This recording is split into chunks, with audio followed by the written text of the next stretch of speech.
And, well, it's a series of cult films. Yeah, it is. Because this is the beginning of the new year, we could do not one but five. It's the Planet of the Apes sequel series. I have to say, obviously, this gets rather dangerously into the territory of male train-spotting sci-fi fan. It kind of borders on the Star Trek in him. So if that kind of thing offends you, you may be... Exclusively male. Are sort of men much more prone to this than women are? Yeah, I think so. I think women have got better things to do than sit around worrying whether or not the 5 Planet of the Apes films actually do fill in sequence. I don't know. It's something that I lost a lot of sleep about. But right. So in case you're not up to speed, there was a novel in 1963 by Pierre Boulle, which was called La Planète des Singes, as in Les Singes is in the Jardin, which is the planet of monkeys. He'd been to the zoo with his kids and decided that he'd write a novel about a guy going off into space, landing on a planet in which monkeys rule and men have the equivalent role to monkeys. They're experimented on, all the rest of it. This was brought up by Arthur P. Jacobs, who was a film producer who basically wanted to remake King Kong. So he wanted something with big apes, but then he read Pierre Boulle's Monkey Planet and thought, oh, that's fantastic, we'll do that instead.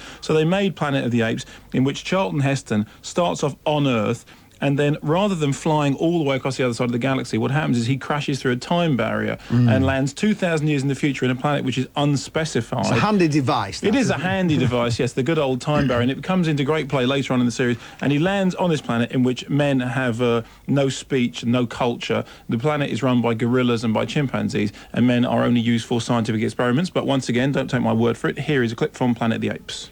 Look, he's moving his fingers.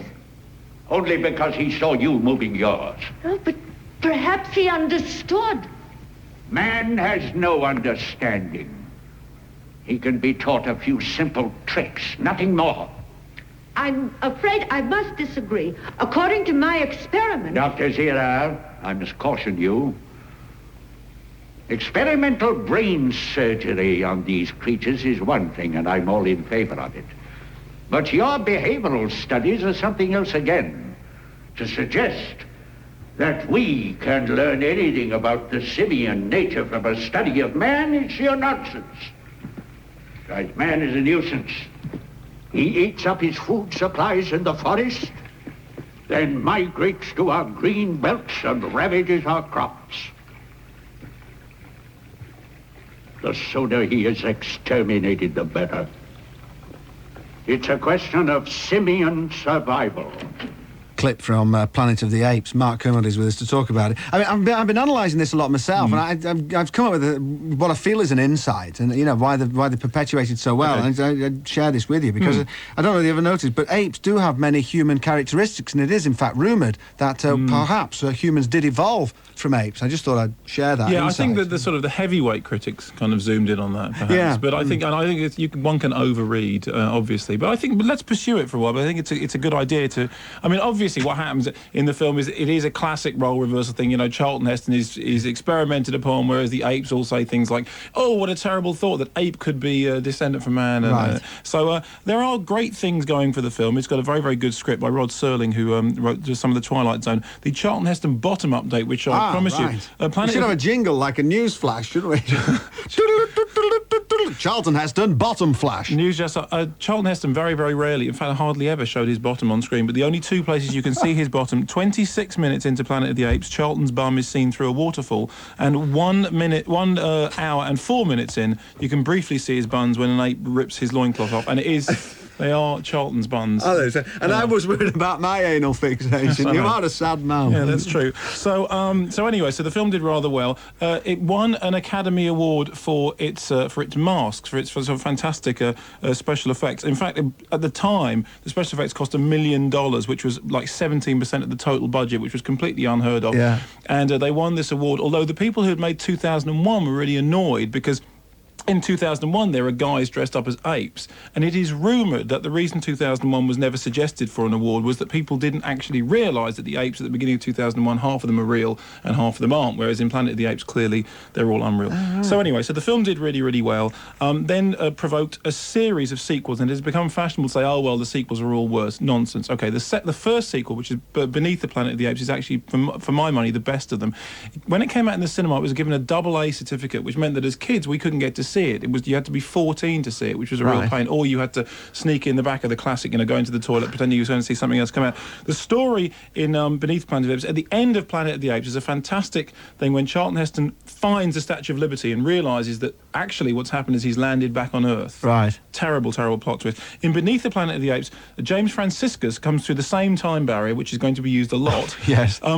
Follows Charlton Heston into the Forbidden Zone, which is where all the humans who have blown themselves up are now living beneath the floor of the Earth.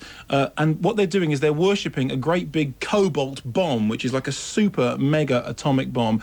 And it's very gruesome because all their faces have mutated and they have this artificial skin, which they pull off at various times. And they sing songs to the Father, Son and Holy Bomb. And it's all very, very grim. And at the end of it, the entire world disappears in a great big puff of smoke. Okay? So that's the end, okay? Right, okay, yeah. So now we want a third one. So what happens in the third one is the two apes, and now you've seen the third one. This is Escape from Planet of the Apes, in which two of the apes from the original... Oh, interesting fact about the second one, it's the only one in which it isn't Roddy McDowall under the makeup. Right. In all the other ones it is Roddy McDowall, but not in this one. That's the one where it's a frenzy of pulling off. That's right, yes, lots and lots of pulling off. So, which is fantastic. So, in the third one, two apes escape from the future, come back to the past, to the present day. So now we have the talking apes in the current thing, and they have a little baby. Now, the point is, this is very clever because the baby is going to give birth to the intelligent ape race, which will eventually overtake mankind. Right. Yeah, this is the one I've seen most recently, actually. And what did you think? Well, I do find it kind of strangely compelling. And I mean, like, you and the boy lad talk about these things for hours on end and hours on end. And like, some of it sort of, I think, I can see that. But, like I say, the facts and figures, it's never grabbed me to that degree. But I mean, I do find the Planet of the Apes one sort of strangely... Did you think it was kind of exciting and gripping? Yeah. Okay, so exciting and gripping for the third one. The fourth one, however, was the one which everyone had a real downer on, which was very, very hard to see. It was Conquest of the Planet of the Apes and very controversial. I have these paperback books here. This is how bad it got. I actually collected all the paperback books. There's a little sticker on the front that says 20. It's not 20 quid or something. No, 20p, I think. Oh, right, yeah. So what happens in Conquest of the Planet of the Apes is that the apes rise up and overthrow the human masters. Now, this was filmed on in Century City in Los Angeles. You can go there. You can go and stand in the car park where it was all filmed. And at the end of the film, there is a speech in which the apes rise up, smash the human oppressors, because the apes have all been used as slaves. And Roddy McDowall reads out this fantastic speech in which he says to the humans, we both know the day of your downfall is inevitable. The day is written in the sky when your cities will lie buried under radioactive rubble, when the seas have become dead seas and every land a wasteland. That is the future which my parents saw, and I will lead my people out of their captivity, and we shall build our own cities, and there will be no place for humans. Preview audiences said, forget it. We're not having any of that at all. So they had to go back and redo an extra scene at the end in which he says, oh, no, actually, I quite like it. Let's all be friends together, because actually we can go. And then you go on to the last one, which is Battle for the Planet of the Apes, which is quite a nice film in which the apes and humans are living together, except there's all these mutants under the Earth who are probably going to threaten the Earth, except at the end they all kind of make friends with each other, and it sort of goes off into a peaceful future, perhaps. Right, so where does the TV series fit into this, Well, then? the TV series was done in 1974, and it was after they'd made the films, because the last film was in 1973, and after P. Jacobs had talked about making another one, which was called Twilight of the Apes, which never happened. The TV series effectively takes place in the time period of the first movie. This is exactly what spending nights alone with with the Planet of the Apes fans, exactly like this. It's where did those two characters fit in? Because they weren't on the first spaceship, so therefore they're replacements. So what you've got is two characters who weren't the original characters acting the original characters in the time span of the first Planet of the Apes movie, but as if it needed a bot. Yes, but they are missing one character who should be there, who isn't there. Also, the time span doesn't quite work, because they go 2,000 years in the future, come back 1,500 years, go forward 1,000 years, and everything is slightly out of sync with itself. And why do they speak English, which is a real big problem? Exciting news if you're a Planet of the Apes fan. It's being remade, even as we speak. Who's doing that? Oliver Stone. All right. Oliver Stone is producing a remake of Planet of the Apes. Fox Network have decided they're going to make Alien 4 and Planet of the Apes. Director is still to be decided, but it's been written by Terry Hayes, who wrote Dead Calm and Mad Max, and it promises to be much closer to the original Pierre Boulle novel, because at the end of the Pierre Boulle novel, he comes back to Earth and Earth has been taken over by apes, but it wasn't Earth in the first place that the thing happened on. And so it means we can all sit around again and complain about the fact that if you put them all together, the characters from one don't, and it's fantastic. Are they on video? Yeah, they were all released on video by Fox about, I think it was originally 5 years ago. And when they were first released, we all did this terrible thing of sitting up all night watching all of them end to end. Right. And, you know, and I've done that actually now quite a few times, sadly.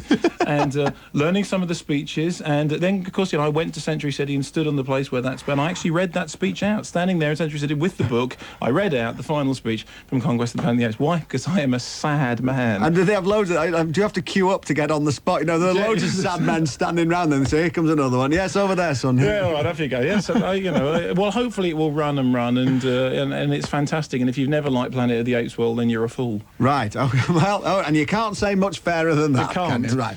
Okay, Mark Kermode on the Planet of the Apes. Stick around and we'll draw the competition from what seems like eons ago, doesn't it? Yes. 2,000 years ago by time travel. Yes, we set a but it was competition. different actors acting it then, and it wasn't Roddy McDowall. And it wasn't us either. No. Right. Now, here's a seamless link from 1977, The Gorillas. Get it?